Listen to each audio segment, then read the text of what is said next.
Plusieurs semaines d'absence pour Victor Osimhen, le Nigérian retient son souffle. Bonjour et bienvenue à tous sur Afrique Sport pour la matinale de ce mardi 23 novembre 2021 que nous débutons avec le joueur de Naples Victor Osimhen. Il a dû quitter les siens dimanche en raison d'une blessure au visage. Ce lundi, le club a indiqué que son attaquant sera absent durant 3 à 4 semaines. Le Super Eagle va subir une intervention chirurgicale et a déjà été transféré à l'hôpital de Nuguarda.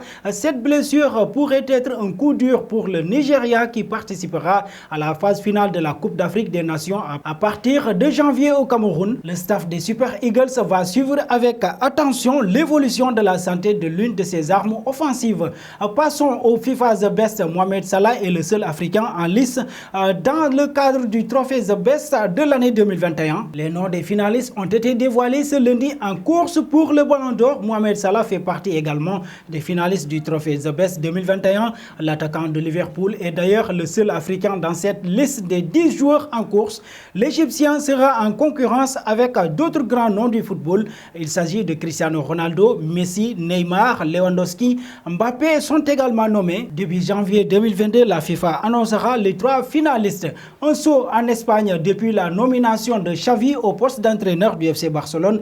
De multiples rumeurs évoquent un intérêt des Blaugrana pour l'international algérien Bagdad Bounedjah, qui était son buteur attiré à Al-Sadd. Interrogé ce lundi en conférence de presse, le technicien a mis un terme à cette rumeur. Bagdad Bounedjah est un grand joueur, mais il n'y a aucun intérêt du Barça. Je ne sais pas qui a sorti cette information. Je ne signerai pas un joueur en provenance d'Al-Sadd, a clarifié l'ancien milieu de terrain du club catalan. Dommage pour le Fennec, dont l'arrivée en Europe est une nouvelle fois renvoyée au calende grec. Un pont en France forcément touché sur le plan psychologique après l'agression dont il a été victime dimanche soir au Groupama Stadium. Au tout début du match entre l'Olympique lyonnais et l'Olympique de Marseille, Dimitri Payet a décidé de porter plainte. Dimanche soir, le président olympien Pablo Longoria avait expliqué que Payet était forcément très marqué par cet incident qui intervient seulement 3 mois après un autre traumatisme subi sur la pelouse de l'OGC Nice. Pour rappel, les premières sanctions sont tombées ce lundi soir pour l'Olympique lyonnais qui devra jouer au moins un match à huis clos.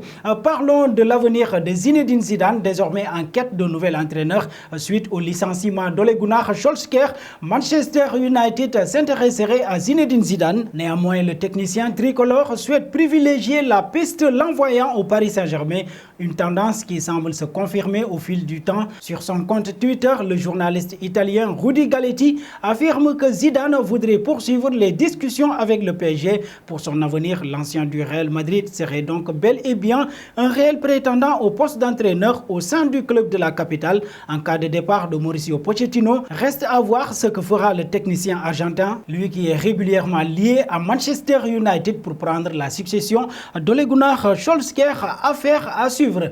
Terminons avec CR7. Le retour convaincant de Cristiano Ronaldo n'a pas permis à Manchester United de réaliser le début de saison espéré. Pour Paul Merson, Ole Gunnar Solskjaer a été viré à cause du recrutement de la star portugaise. Le dernier jour du mercato, ils ont signé Ronaldo et cela a ruiné tout le travail. Ils ne se sont pas améliorés avec lui. United veut une équipe de contre-attaque et avec Cristiano Ronaldo, vous ne pouvez pas faire ça. Bruno Fernandes, le meilleur joueur de l'équipe, ne touche presque plus le ballon, a lâché l'ex-joueur d'Arsenal et international anglais. Si Cristiano Ronaldo a peut-être inconsciemment mis des bâtons dans les roues d'Ole Gunnar Solskjaer, il n'a pas manqué de lui rendre hommage sur les réseaux sociaux. Et nous arrivons au terme de cette matinale que nous bouclons avec la question du jour.